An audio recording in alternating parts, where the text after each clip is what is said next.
السلام عليكم ورحمة الله وبركاته. الحمد لله رب العالمين، نحمده ونستعينه ونستغفره ونعوذ بالله من شرور أنفسنا ومن سيئات أعمالنا. من يهده الله فلا مضل له ومن يضلل فلا هادي له. أشهد أن لا إله إلا الله وحده لا شريك له وأشهد أن محمدا عبده ورسوله أرسله بالهدى ودين الحق ليظهره على الدين كله ولو كره المشركون. أما بعد، اللهم صل على محمد وعلى آل محمد كما صليت على إبراهيم وعلى آل إبراهيم إنك حميد مجيد. اللهم بارك على محمد وعلى آل محمد كما باركت على إبراهيم وعلى آل إبراهيم إنك حميد مجيد. அளவற்ற அருளானனும் நிகரற்ற அன்புடையனுமாகிய அல்லாஹ்வின் திருப்பெயரால் என்னுடைய இன்றைய உரையை துவங்குகின்றேன். ரப்பி ஷ்ரஹ் லி சத்ரி வ யஸ்ஸிர் லி அம்ரி வஹ்லுல் உக்தத்தம் மின் லிசானி யஃப்கஹு கௌலி. சகோதர சகோதரிகளே, அல்லாஹு தஆலா இந்த உலகத்தில் மனிதர்கள் அநியாயம் செய்வதை விட்டும் அநீதம் இழைப்பதை விட்டும் தடுக்கிறான். ஒருவர் அநீதம் இழைப்பதை ஹராமாக ஆக்கியிருக்கிறான். லுல்ம், அதாவது அநீதம் என்றால் அதுக்கு அரபியில் லுல்ம் என்று சொல்லப்படும். லுல்ம் செய்வதை அல்லாஹு தஆலா மனிதர்களுக்கு முற்றிலும் ஹராமாக ஆக்கியிருக்கிறான் என்கின்ற பொழுது அந்த அநியாயம் 3 வகையாக பிரிகின்றது.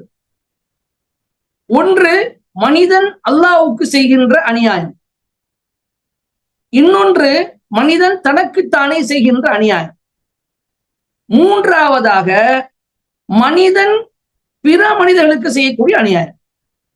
இந்த 3 விதமான அநியாயங்கள் உலகத்தில் இருக்கின்றன. இந்த 3ஐயுமே அல் குர்ஆனும் அல் ஹதீஸும் தடுத்துள்ளதை நாம் பார்க்க முடியும். இதில் முதல் அநியாயம் மனிதன் அல்லாஹ்வுக்கு செய்யக்கூடியது. அல்லாஹ்வுக்கு செய்யக்கூடிய அநியாயம் என்ன என்றால் ஷிர்க் என்ற மாபெரும் மன்னிக்கப்படாத பாவமான இணை வைத்தலாகும். லுக்மான் அலைஹிஸ்ஸலாம் அவர்கள் தன்னுடைய மகனுக்கு உபதேசம் செய்த போது சொன்னார்கள், வைது கால லுக்மான் லிபினிஹி வஹுவ யஇதுஹு யா புனைய லா துஷ்ரிக் பில்லாஹ் இன்ன ஷிர்க லظுல்முன் அதீம்.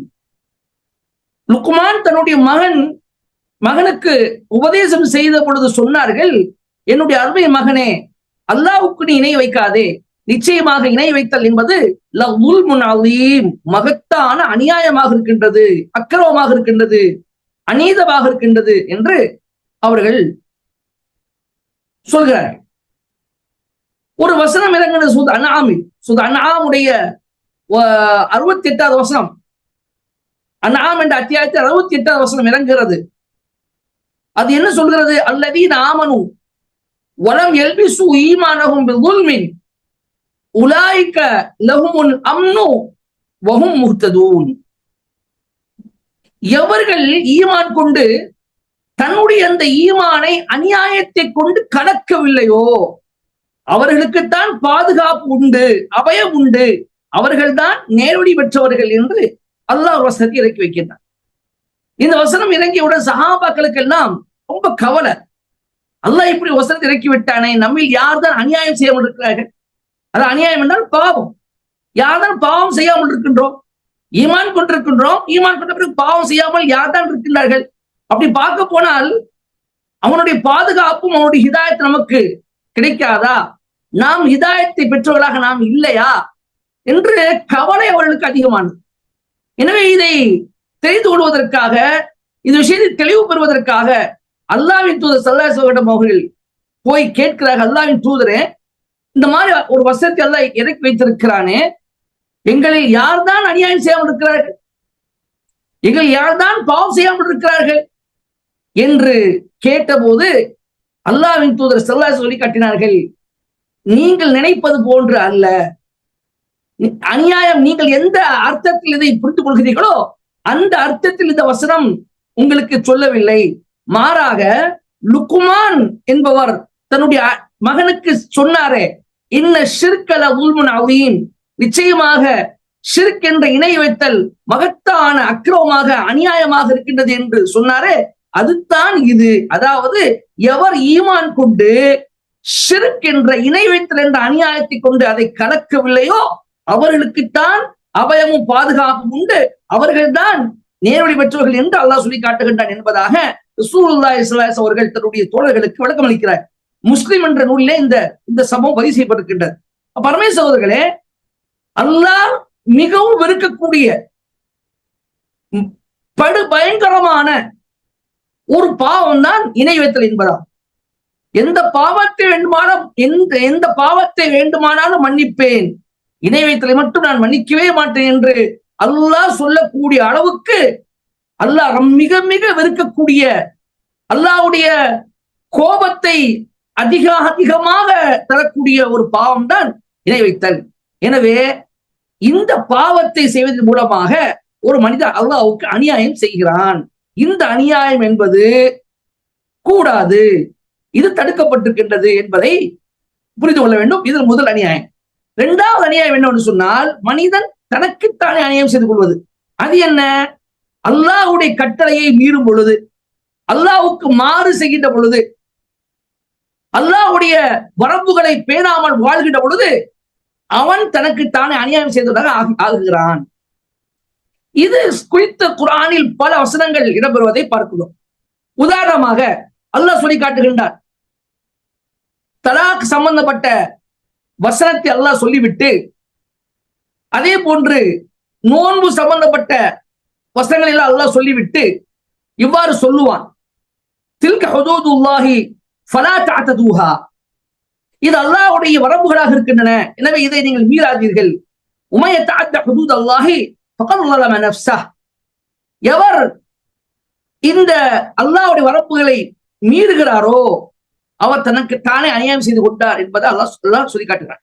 அதே போன்று தில்க ஹுதூதுல்லாஹி ஃபலா தக்ரபூஹா, இது அல்லாஹ்வுடைய வரம்புகளாக இருக்கின்றன, இதன் பக்கம் நீங்கள் நெருங்காதீர்கள் என்று அல்லாஹ் சொல்லி காட்டுகின்றார். அப்ப அல்லாஹ்வுடைய வரம்புகளை மீறுவது என்பது மனிதன் தனக்குத்தானே அநியாயம் செய்து கொள்வதாகும். எனவேதான் நம்முடைய பெற்றோர்கள் அவர்களுக்கு அல்லாஹ் ஒரு கட்டளை இட்டார். அந்த கட்டளையை மீறிய காரணமாக அவர்கள் அல்லாஹ்வுடைய கோபத்துக்கு ஆளாகி இந்த உலகத்திற்கு அவர்கள் அனுப்பப்பட்டார்கள். அல்லாஹ் என்ன சொன்னான்?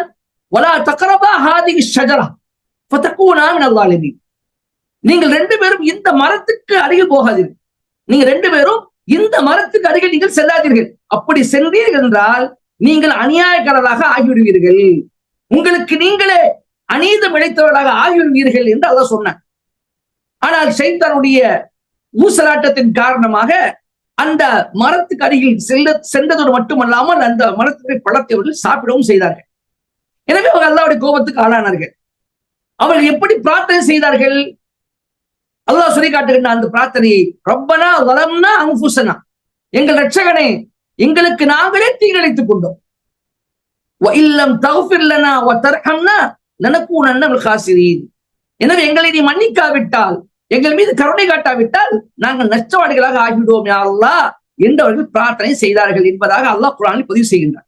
அப்ப அவர்கள் சொன்ன விஷயம் யா அல்லாஹ் எங்களுக்கு நாங்களே உன்னுடைய கட்டளையை மீறி பாவம் செய்து கொண்டோம், பாவம் செய்த மூலமாக எங்களுக்கு நாங்களே அநியாயம் செய்து கொண்டோம், எனவே எங்களை நீ மன்னிப்பாயாக யா அல்லாஹ் என்று மனமுருகி பிரார்த்தித்தார்கள். அல்லாஹ் தஆலா மன்னித்தார்.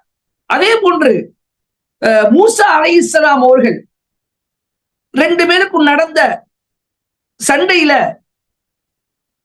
ஃபிரௌனுடைய குடும்பத்தை சார்ந்த அந்த மனிதரை தடுத்து நிறுத்துவதற்காக சென்றார்கள். ரெண்டு பேரும் அதாவது பனி இஸ்ராயலை சேர்ந்த ஒருவருக்கும் கிபித்தி இனத்தை சேர்ந்த ஒருவருக்கும் சண்டை நடந்து கொண்டிருந்த பொழுது அந்த ரெண்டு பேரையும் பிடிப்பதற்காக மூசா அவர்கள் சென்றார்கள். அப்ப என்ன செய்தார் என்று சொன்னால், அந்த கிபித்தி இனத்தை சார்ந்தவனை கொஞ்சம் தள்ளி முதுகுல லேச தட்டினாங்க, முதுகுல நெஞ்சில ஒரு லேச ஒரு குத்து குத்துனாங்க. மூசா கதா அலை, மூசா ஒரு குத்து குத்தினார்கள் நெஞ்சில, அவனுடைய கதை முடிந்து விட்டது, அவன் மரணித்து விட்டான். காலஹாத அமலி ஷைத்தான், இன்னும் அதுவும் முதல் முபீன். அவர்களே சொன்னார்கள், இது ஷைத்தானுடைய வேலையாக இருக்கின்றது, நிச்சயமா அவன் பகிரங்கமான விரோதியாக இருக்கின்றான் என்று சொல்லிவிட்டு அல்லாஹ்விடம் பிரார்த்தனை செய்கின்றார்கள். கால ரப்பி இன்னி ظلمت نفسي فاغفر لي فغفر له. என் ரட்சகா, எனக்கு நானே அநியாயம் செய்து விட்டேன், எனக்கு நானே தீங்கிழைத்து விட்டேன், எனவே என்னை நீ மன்னிப்பாயாக என்று அல்லாஹ்விடம் பிரார்த்தனை செய்தார்கள். فغفر له. அல்லாஹ் அவர்களை மன்னித்தான் என்பதாக அல்லாஹ் என்ன செய்கிறான், பதிவு செய்கிறான். இவ்வாறான நிறைய வசனங்களை நாம் என்ன செய்ய முடிகிறது, பார்க்க முடிகின்றது. அப்ப அல்லாஹ்வுடைய கட்டளையை, அவனுடைய உத்தரவை மீறுவதன் மூலமாக இதுதான் வரம்பு, இந்த வரம்புக்குள்ளதான் நீங்க இருக்கணும், இந்த வரம்புக்கு எதிராக நீங்க போகக்கூடாது என்று அல்லாஹ் ஒரு வரையறையை விதித்திருக்கின்றான் இல்லையா? அந்த வரம்புகளை நாம் மீறுவதன் மூலமாக நாம் நமக்கு நாம் என்ன செய்கிறோம், அநியாயம் செய்து கொள்கின்றோம். அவ்வாறு அநியாயம் செய்து மூலமாக நம்மை நாமே நரகத்துக்குரியவராக ஆக்கிக் கொள்கின்றோம். இதனால் நாம் அல்லாஹ்விடம் மன்னிப்பு கேட்கக்கூடிய நிலையில் நாம் இருக்கின்றோம். எனவேதான் ரசூல் ஸல்லல்லாஹு அலைஹி வஸல்லம் அவர்கள் அத்தஹியாத் திருப்பின் போது ஒரு துஆவை கற்றுத் தந்தார்கள். அபூபக்கர் ரலியல்லாஹு தஆலா அன்ஹு அவர்களுக்கு நபி ஸல்லல்லாஹு அலைஹி வஸல்லம் அவர்கள் அத்தஹியாத் திருப்பின் போது ஒரு துஆவை ஓத கற்றுக் கொடுக்கிறார்கள். அது என்ன துஆ? ரப்பி இன்னி ظلمت نفسي ظلما كثيرا ولا يغفر الذنوب الا انت فاغفر لي مغفرة من عندك وارحمني انك انت الغفور الرحيم. ரப்பி இன்னி ظلمت نفسي ظلما كثيرا. என் ரட்சகனே, எனக்கு நானே அதிகமாக தீங்கிழைத்து விட்டேன், எனக்கு நானே தீங்கிழைத்து விட்டேன். ظلما كثيرا, அதிகமான அநியாயங்கள், அதிகமான அக்கிரமங்களை எனக்கு நானே இழைத்து விட்டேன். வலா யக்ஃபிரு துனூப இல்லா அன்த, உன்னை தவிர பாவங்களை யாரும் மன்னிக்க மாட்டார். ஃபக்ஃபிர் லீ மக்ஃபிரத்தன் மின் இந்திக, உன் புறத்திலிருந்து மக்ஃபிரத் என்னும் அந்த பாவ மன்னிப்பு எனக்கு வழங்கி என்னை நீ மன்னிப்பாயாக. வர்ஹம்னி, மேலும் என்னை நீ எனக்கு என் மீது கருணை காட்டுவாயாக, என் மீது இரக்கம் காட்டுவாயாக. இன்னக அன்தல் கஃபூர் ரஹீம், நிச்சயமாக நீயே மன்னிக்கக்கூடியவன், கிருபையுடையவனாக இருக்கின்றாய் என்று இந்த துஆவை நீங்கள் ஓதுங்கள் என்பதாக ரசூல் ஸல்லல்லாஹு அலைஹி வஸல்லம் அவர்கள் அபூபக்கர் ரலியல்லாஹு அவர்களுக்கு கற்றுக் கொடுக்கிறார். எனவே தினமும் நான் என்ன செய்யணும், இந்த துஆவை நாம தொழுகையை நாம் ஓதிக்கொண்டே இருக்கின்றோம். அப்ப மனிதன் நிமிடத்துக்கு நிமிடம், மூச்சுக்கு மூச்சு, பேச்சுக்கு பேச்சு அநியாயம் செய்து கொண்டே இருக்கின்றான், அநீதம் இழைத்துக் கொண்டே இருக்கின்றான். எனவேதான் மிகவும் முக்கியத்துவம் வாய்ந்த ஒவ்வொரு இடத்தில், எந்த இடத்தில் துஆ செய்வது மிக சிறந்ததாக இருக்குமோ அந்த இடத்தில் ரசூல் ஸல்லல்லாஹு அலைஹி வஸல்லம் அவர்கள் இந்த அநியாயம் நான் செய்து விட்டேன் யா அல்லாஹ், என்னை மன்னிப்பாயாக என்று துஆ செய்ய சொல்கிறார்கள். அகர்மை சகோதரர்களே, இது மனிதன் தனக்கு தானே செய்து கொள்ளக்கூடிய அநியாயம் என்ற இரண்டாவது வகையாகும். மூன்றாவது வகை ஒன்று இருக்கின்றது. அது என்னன்னு சொன்னால், மனிதன் பிற மனிதர்களுக்கு செய்யக்கூடிய அநியாயம். அதாவது பிற மனிதர் உரிமையில் தலையிடுவது, அவர்களுடைய மானத்தில் கை வைப்பது, அவருடைய சொத்துக்களை அபகரிப்பது, கடன் வாங்கினால் திருப்பி கொடுக்காமல் இருப்பது, அவர்களுடைய மனம் நோகும்படி நடந்து கொள்வது என்று எதுவெல்லாம் இருக்கின்றதோ, அதாவது ஒரு முதலாளிக்கு விசுவாசமாக இல்லாமல் இருப்பது, தொழிலாளிகளுக்கு உண்டான ஒரு கண்ணியத்தை மரியாதை கொடுக்காமல் இருப்பது, தொழிலாளிகளுக்கு சம்பளத்தை ஒழுங்காக கொடுக்காமல் இருப்பது, தொழிலாளிகளுக்கு மீது இரக்கம் காட்டாமல் இருப்பது, முதலாளியை மதிக்காமல் இருப்பது, முதலாளிக்கு துரோகம் செய்வது என்று எதுவெல்லாம் இருக்கின்றதோ இவை அனைத்துமே ஒரு மனிதன் இன்னொரு மனிதனுக்கு தீங்கிழைக்கக்கூடிய வகையை சார்ந்ததாக இருக்கின்றது. இது ரொம்பவும் மிகப்பெரிய பாவமாக இது இஸ்லாம் சொல்லி காட்டுகின்றது. இதுல இருந்து ரொம்ப ரொம்ப நம்ம கவனமாக இருக்க வேண்டும். ஏன்னு சொன்னால், ஒரு மனிதன் பாதிக்கின்ற பொழுது பாதிக்கப்பட்ட அந்த மனிதன் எந்த வகை பாதிப்பாக இருந்தாலும் சரி, அவன் மன்னிக்காதவரை அல்லாஹு தஆலா பாதித்த மனிதனை மன்னிப்பதில்லை என்று அல்லாஹ்வின் தூதர் ஸல்லல்லாஹு அலைஹி சொல்லி காட்டுகின்றார்கள். ஒரு முஆத் பின் ஜபல் ரலியல்லாஹு தஆலா அவர்களை ரசூல் ஸல்லல்லாஹு அலைஹி அவர்கள் யமன் தேசத்துக்கு அனுப்பி வைக்கிறார். அவ்வாறு யமன் தேசத்துக்கு மார்க்க பிரச்சாரத்துக்காக, மார்க்க பிடிக்காக மக்களை இஸ்லாத்தின் பக்கம் அழைப்பதற்காக அனுப்பி வைக்கின்ற சமயத்தில் சில உபதேசங்களை அல்லாஹ்வின் தூதர் செய்கிறார்கள். அவ்வாறு செய்கின்ற பொழுது ஒரு விஷயத்தை முக்கியமாக பதிவு செய்தார்கள். என்னன்னு சொன்னால், இத்தகி தாவத்தல் மظلوم. முஆதே, அநியாயம் இழைக்கப்பட்டவனின் பிரார்த்தனை அஞ்சு கொள்வீராக. ஏனென்றால் அதற்கும் அல்லாஹ்வுக்கும் இடையில் எந்த ஒரு திரையும் கிடையாது, நேரடியாக அல்லாஹ்வை போய் சேர்ந்து விடும் என்று ரசூல் ஸல்லல்லாஹு அலைஹி சொல்லி காட்டினார். இது புகாரில இடம்பெறக்கூடிய சம்பவம். அப்ப தௌஹீதை பத்தி எடுத்து சொல்லுங்கள், தொழுகையை பத்தி எடுத்து சொல்லுங்கள், அதுக்கு பிறகு ஜகாத்தை பத்தி சொல்லுங்கள் என்று ஒவ்வொன்றாக ரசூல் ஸல்லல்லாஹு அலைஹி சொல்லிக்கிட்டே வந்துட்டு கடைசியாக மிக முக்கியமாக நீங்கள் செய்ய வேண்டியது என்னது? மக்கள் யாருக்கும் நீங்கள் தீங்கிழைக்காதீர்கள், யாரையும் நீங்கள் பாதிப்படைய செய்யாதீர்கள். ஏனென்றால் பாதிப்படைந்தவன் ஒரு துவா செய்தான் என்றால் உங்களுக்கு எதிராக துவா செய்வதை விட்டு நீங்கள் தெரிந்து கொள்ளுங்கள்.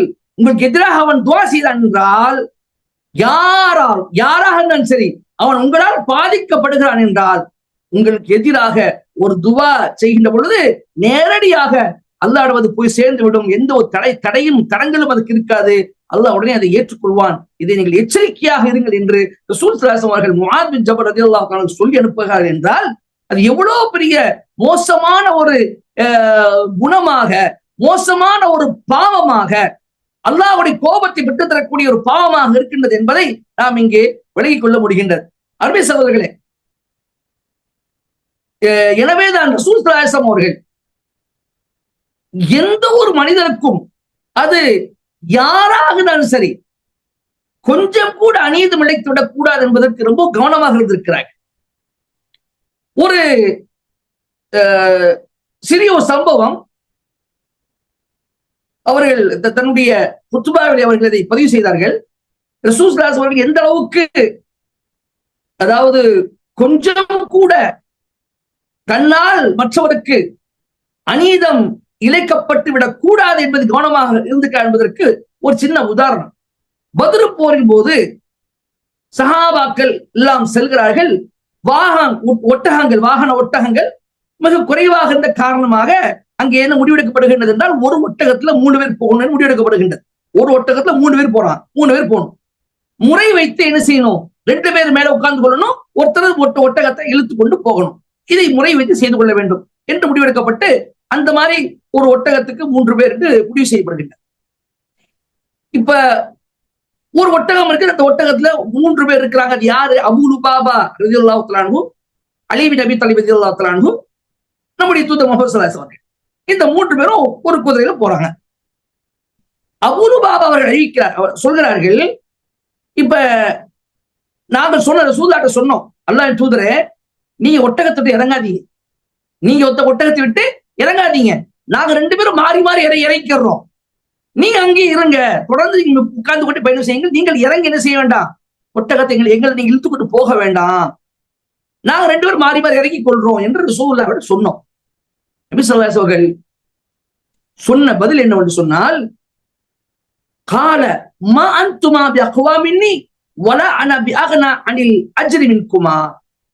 நீங்க 2 பேரும் என்னை விட பலசாலிகள் அல்ல, நீ 2 பேரும் என்னை விட பலசாலிகள் அல்ல, மேலும் உங்க 2 பேரை விட நான் நன்மையை பெறுவதற்கு தகுதியற்றவனாகவும் நான் இருக்க விரும்பவில்லை. அதாவது உங்களுக்குத்தான் நன்மை கிடைக்க வேண்டும், எனக்கு நன்மை கிடைக்க கூடாது என்ற ஒரு நிலையிலும் நான் இல்லை என்று சொன்னார்.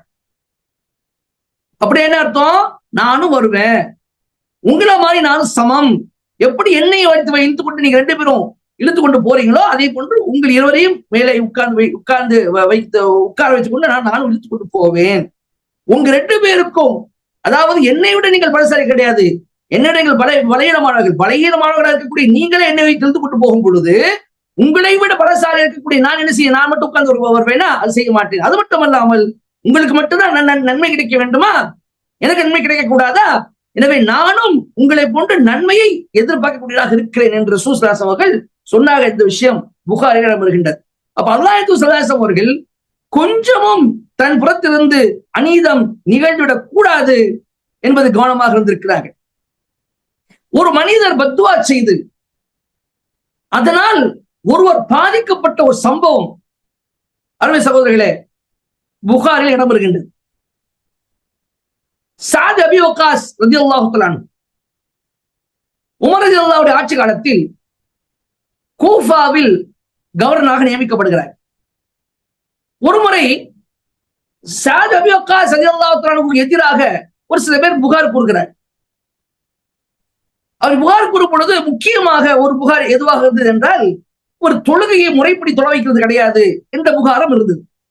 உடனே உமர் ரலியல்லாஹு அன்ஹு என்ன செய்யறாங்கன்னா, சாத் அபி வக்காஸ் ரலியல்லாஹு அன்ஹு அவர்களை பதவியை விட்டு நீக்கிவிட்டு அவர்களுடைய இடத்துல அம்மார் ரலியல்லாஹு அன்ஹு அவர்கள் கவர்னராக நியமிக்கிறார். பிறகு சாதை அழைக்கிறார்கள். சாதை அழைத்து அபு இஸ்ஹாக், அவருடைய பட்ட பெயர் அபு இஸ்ஹாக். அபு இஸ்ஹாக் அவர்களே, மக்கள் நீங்கள் ஒழுங்காக தொழுகையை நடத்துவதில்லை என்று புகார் கொடுத்திருக்கிறார்கள் என்று கேட்கிறார். அப்ப சாத் அபி வக்காஸ் ரலியல்லாஹு சொல்லி காட்டுகின்றார்கள், இல்லையா உமர், அப்படி இது எனக்கு எதிரான தவறான குற்றச்சாட்டு. நான் அல்லாஹ் ஸல்லல்லாஹு அலைஹி வஸல்லம் அவர்கள் கற்றுத்த முறைப்படி அவர்களை எவ்வாறு தொழ கண்டேனோ அவ்வாறு தான் நான் தொழ வைக்கிறேன். இஷாவுடைய தொழுகையில் முதல் 2 ரக்காத்தை அல்லாஹ் தூதர் நீட்டி தொழ வைத்த மாதிரி முதல் 2 ரக்காத்தை நீட்டி தொழ வைக்கிறேன். 2வது 2 ரக்காத்தை அல்லாஹ் தூதர் சுருக்கி தொழ வைத்த மாதிரி மிகவும் சுருக்கி நான் தொழ வைக்கிறேன். இப்படித்தான் நான் தொழ வைத்துக் கொண்டிருக்கிறேன். உமரே, அல்லாஹ் தூதருடைய அந்த சுன்னத்துக்கு மாற்றமாக நான் தொழ வைக்கவே இல்லை என்று அடித்து சொல்கிறார்கள். உமர் ரலியல்லாஹு சொன்னாங்க, அபு இஸ்ஹாக் அவர்களே, எனக்கும் உங்களை குறித்து இதே எண்ணம் தான் என்று சொல்லிவிட்டு ஒரு சிலர் என்ன செய்கிறார்கள், கூஃபாவுக்கு அனுப்பி வைக்கிறார்கள். அனுப்பி வச்சு சாது சம்பந்தமான அந்த குற்றச்சாட்டு உண்மையா என்று விசாரிப்பதற்காக ஒரு குழுவை கூஃபாவுக்கு உமர் அனுப்புகிறார்கள். ஹதீஸ்ல வருகின்றது ஒருவரோ அல்லது பல நபர்களோ என்று வருகின்றனர். அப்ப அந்த விசாரிக்க சென்றவர்கள் கூஃபா நகரத்துக்கு போறாங்க. ஒவ்வொரு பள்ளி விடாம விசாரிக்கிறாங்க. ஒவ்வொரு பள்ளி விடாம விசாரிக்கிறாங்க. சாது பத்தி நீ என்ன நினைக்கிறீங்க, இவ்வாறு ஒரு குற்றச்சாட்டு சொல்லப்பட்டிருக்கின்றது, நீ என்ன நினைக்கிறீங்க என்று சொல்கிறார்கள். ஒவ்வொருவரும் சாதை புகழ்ந்துதான் பேசுகிறார்கள் தவிர சாதை யார் குறை சொல்லவில்லை, அவரை குற்றம் சுமத்தவில்லை. இவ்வாறு ஒரு பள்ளிக்கு சென்ற போது ஒரு பள்ளியில் ஒருவர், அவர் பேரு கத்தாதா, உசாமா பின் கத்தாதா என்பது அவருடைய பெயர். உசாமா பின் கத்தாதா என்பது அவருடைய பெயர். அந்த மனிதர் எழுந்து நீங்கள் கேட்டதால சொல்றேன், சாத பத்தி கேட்கிறீங்க, விசாரிக்கிறீங்க, அதனால நான் சொல்றேன் என்று சொல்லிட்டு 3 விதமான குற்றச்சாட்டுகளை வைக்கிறார். சொல்றார், நிச்சயமாக சாத் தன்னுடைய படை வீரர்களோடு மென்மையாக நடந்து கொள்ள மாட்டேங்கிறார். பொருட்களை சமமான முறையில் பங்கிட மாட்டேங்கிறார்.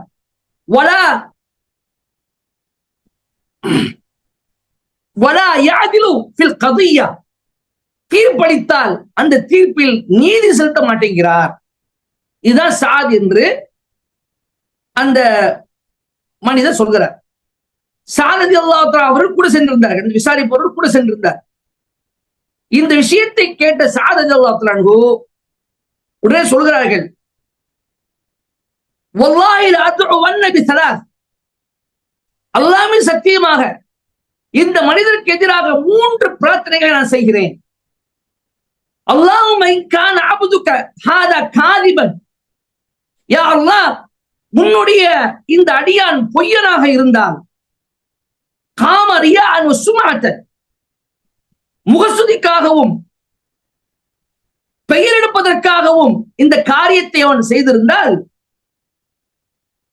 ஃபஅத்தில் உம்ரஹு, இவருடைய ஆயுளை நீட்டிப்பாயாக, வஅத்தில் ஃபக்ரஹு, இவருடைய வறுமையை நீட்டிப்பாயாக, வறுமையை நீ அதிகப்படுத்துவாயாக, வஅர்ரிதுஹு பில் ஃபிதன், இவரை குழப்பத்துக்கு நீ ஆளாக்குவாயாக என்று துஆ செய்கிற பிரார்த்தனை செய்கிறார்கள் சாத் பின் வக்காஸ் ரலியல்லாஹு அன்ஹு.